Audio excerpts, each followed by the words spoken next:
नमस्कार, स्वागत है आपका बोलता हिमाचल पर। आज है 28 अक्टूबर 2025 और हिमाचल प्रदेश से जुड़ी हुई आज की बड़ी खबरों की जानकारी अपडेट्स हम आपके लिए लेकर आए हैं। हिमाचल प्रदेश की खराब आर्थिकी के समाधान के लिए मंगलवार को फिर दिल्ली जाएंगे सीएम सुक्खू। प्राकृतिक आपदा को झेल रही हिमाचल प्रदेश की आर्थिकी पर वित्त वर्ष 2025-26 भारी पड़ता नजर आ रहा है। इसका समाधान खोजने के लिए मुख्यमंत्री सुखविंदर सिंह सुक्खू आज फिर दिल्ली जाएंगे। वहां पर उनका केंद्रीय वित्त मंत्री निर्मला सीतारमण से मिलने का कार्यक्रम है। उन्होंने सोल में वित्त आयोग के अध्यक्ष डॉक्टर अरविंद पनगढ़ से मिलने के लिए फिर से समय मांगा है। मुख्यमंत्री की वित्त आयोग अध्यक्ष के साथ ये लगातार 5वीं मुलाकात होगी, जिसमें वे हिमाचल प्रदेश के हितों की फिर से पैरवी करेंगे। हिमाचल में 552 स्कूल लेक्चरर को डिमोट करने का विरोध तेज, हाईकोर्ट में जवाब दायर करेगा शिक्षा विभाग। हिमाचल प्रदेश में 552 स्कूल प्रवक्ताओं को डिमोट करने को लेकर विरोध तेज हो गया है। इस मामले को लेकर आज हिमाचल प्रदेश हाईकोर्ट में दोबारा सुनवाई होने जा रही है।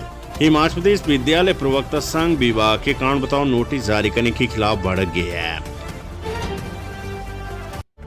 हिमाचल में प्रशासनिक फेरबदल, 7 एचएस अधिकारियों को मिली नियुक्ति और 1 ट्रांसफर, राजेश होंगे भरमौर के एसडीएम।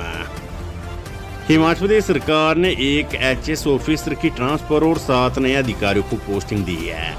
मुख्य सचिव संजय गुप्ता ने इसे लेकर आदेश जारी कर दी है। साल 2024 बैच के एचएस अधिकारी एवं एसडीएम चुरा अंकित ठाकुर को ज्वाइंट कमिश्नर नगर निगम बदली लगाया गया है। वहीं साल 2025 बैच के एचएस एवं पोस्टिंग आदेशों का इंतजार करे अजय कुमार सिंह को assistant commissioner to DC Lahaul Spiti Keylong में पहली पोस्टिंग दी गई है। विवेक कुमार नेगी को joint commissioner state tax and excise Shimla लगाया है। राजेश कुमार को एसडीएम सिविल भरमौर लगाया गया है। इनकी कार्यभार संभालने के बाद एडीएम कुलवीर सिंह राणा एसडीएम के अतिरिक्त कार्यभार से भारमुक्त हो जाएंगे। जगदीश चंद को एडीएम काजा लगाया गया है। चेतन चौहान को एसडीएम चुरा और संजीत शर्मा को असिस्टेंट सेटलमेंट ऑफिसर अर्की लगाया गया है।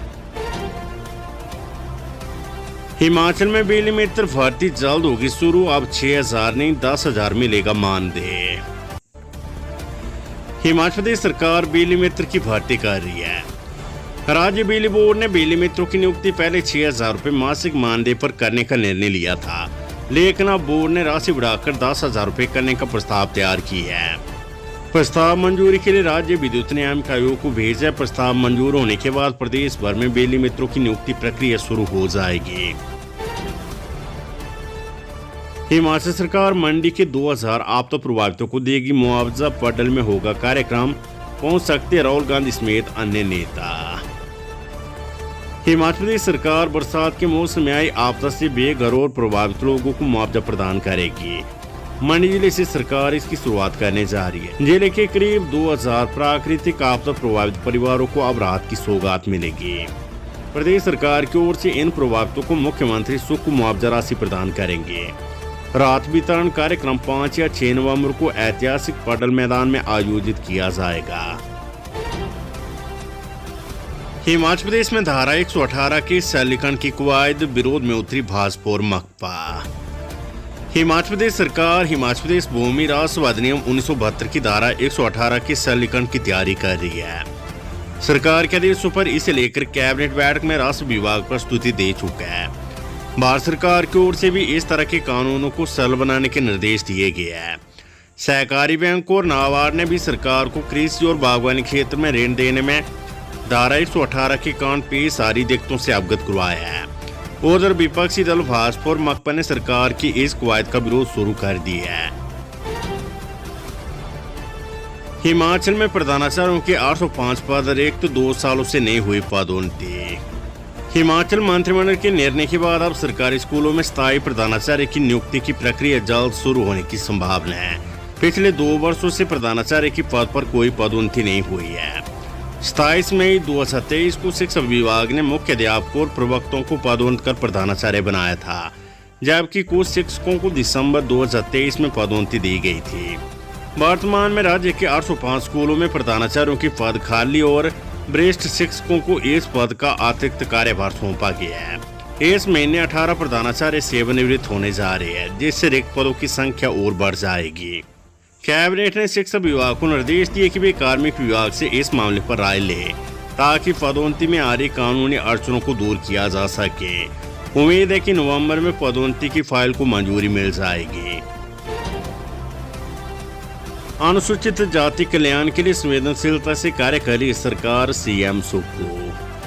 मुख्यमंत्री सुखविंदर सिंह सुक्खू की अध्यक्षता में 11 वर्ष के अंतराल के बाद नागरिक अधिकार संरक्षण अधिनियम 1995 तथा अनुसूचित जाति और अनुसूचित जनजाति अत्याचार निवारण अधिनियम 1999 के अंतर्गत गठित राज्य स्तरीय सतर्कता एवं निगरानी समिति की बैठक आयोजित की गई। बैठक में विभिन्न विषयों पर विस्तार पूर्वक चर्चा हुई तथा समिति के सदस्यों ने अपने सुझाव प्रस्तुत किए।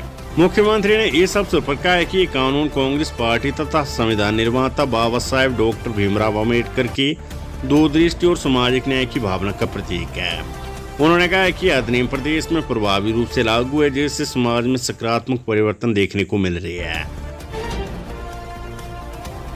नेता प्रतिपक्ष जयराम ठाकुर ने कहा कि व्यवस्था परिवर्तन वाली सुख की सरकार अगर पंचायत चुनाव को समय पर होने को लेकर आश्वस्त है तो इस बात को मुख्यमंत्री लिखित में बताया कि समय से चुनाव होंगे, अन्यथा चुनाव से भागने की बात को स्वीकार करे।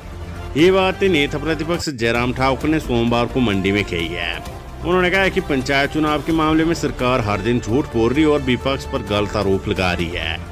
अभी तक सरकार आरक्षण रोस्टर तय नहीं कर पाई है, जो न्यायालय के आदेश अनुसार चुनावी प्रक्रिया शुरू होने के 90 दिनों के भीतर करना होता है। उज्ज्वला गैस योजना में कनेक्शन जारी करने से पहले पंचायत में होगी फिजिकल वेरिफिकेशन। प्रधानमंत्री उज्ज्वला योजना को लेकर जिला स्तरीय उज्ज्वला समिति की बैठक उपायुक्त शिमला अनुपम कश्यप की अध्यक्षता में हुई। केंद्र के नए नियमों के अनुसार इस योजना के तहत नए गैस कनेक्शन जारी करने से पहले विभाग को फिजिकल वेरिफिकेशन करनी होगी। आवेदनकर्ता की KYC होने के बाद पंचायत सचिव के माध्यम से फिजिकल वेरिफिकेशन करवाई जाएगी। शिक्षा मंत्री रोहित ठाकुर बोले, वर्ल्ड बैंक से आने वाली फंडिंग से होगा क्षतिग्रस्त स्कूलों का पुनर्निर्माण। प्रदेश में स्कूलों को आपदा के दौरान हुए नुकसान को वर्ल्ड बैंक के प्रोजेक्ट से आने वाली फंडिंग से ठीक करवाया जाएगा। इसमें पूरी तरह से डैमेज हो चुके स्कूलों का भी पुनर्निर्माण करवाया जाएगा।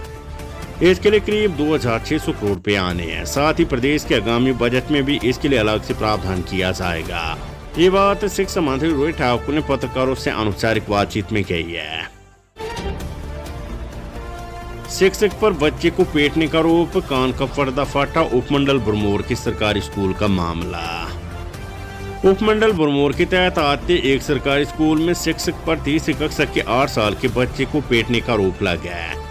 परिजनों ने बताया कि शिक्षक ने बच्चों को इस कदर पीटा कि उसके कान का पर्दा फट गया और उसका ऑपरेशन करवाना पड़ा।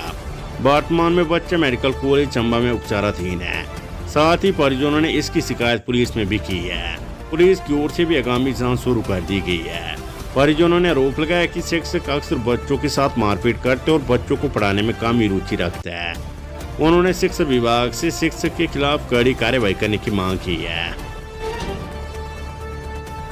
वेदर अपडेट, हिमाचल में साफ रहेगा मौसम, केलांग का पारा -में दर्ज। हिमाचल में बेशक दिन में धूप खिलकर मौसम खुशगवार हो गया, लेकिन रात की बात करें तो शिमला से भी सर्द, ऊना, पालमपुर और सोलन की रातें हो गई है। राज्य के कई भागों में न्यूनतम पारा लुढ़कने से रातें ठंडी हो रही है। सोमवार को भी पूरे प्रदेश में मौसम साफ रहा और धूप खिली रही। हालांकि मंडी और बिलासपुर में सुबह के समय घना कोहरा छाया रहा, जिससे दृश्यता कम रही। सीएम सुक्खू बोले, हिमाचल में छुआछूत की घटनाएं अब कम, सरकार कर रही कठोर कार्यवाही।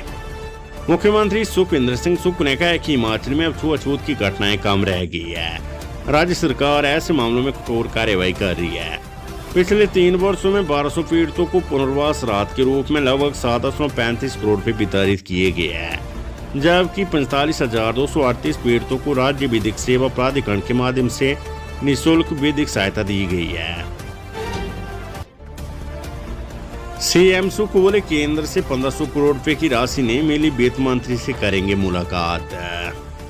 मुख्यमंत्री सुखविंदर सिंह सुक्खू ने कहा कि प्रधानमंत्री की ओर से घोषित 1500 करोड़ रुपए की राशि अभी तक नहीं मिली है। उन्होंने कहा कि प्रदेश के आपदा प्रभावितों के लिए भी भाजपा नेताओं के नेतृत्व में प्रधानमंत्री से मिलने के लिए तैयार है। उन्होंने कहा कि वे 28 अक्टूबर को दिल्ली जा रहे और वित्त मंत्री से मुलाकात करेंगे। इसके अलावा वित्तायोग अध्यक्ष से भी मिलेंगे। गांव में पुश्तों से रहने वालों के लिए भवन निर्माण की सरल होंगे नियम, सरकार ने लिया फैसला।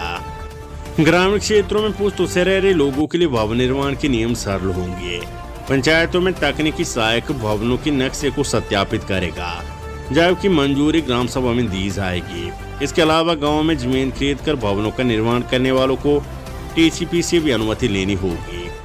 नदी नालों से उचित दूरी पर ही भवनों का निर्माण होगा।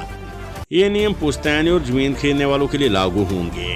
कैबिनेट ने नियमों के तहत भवन निर्माण को मंजूरी दी है।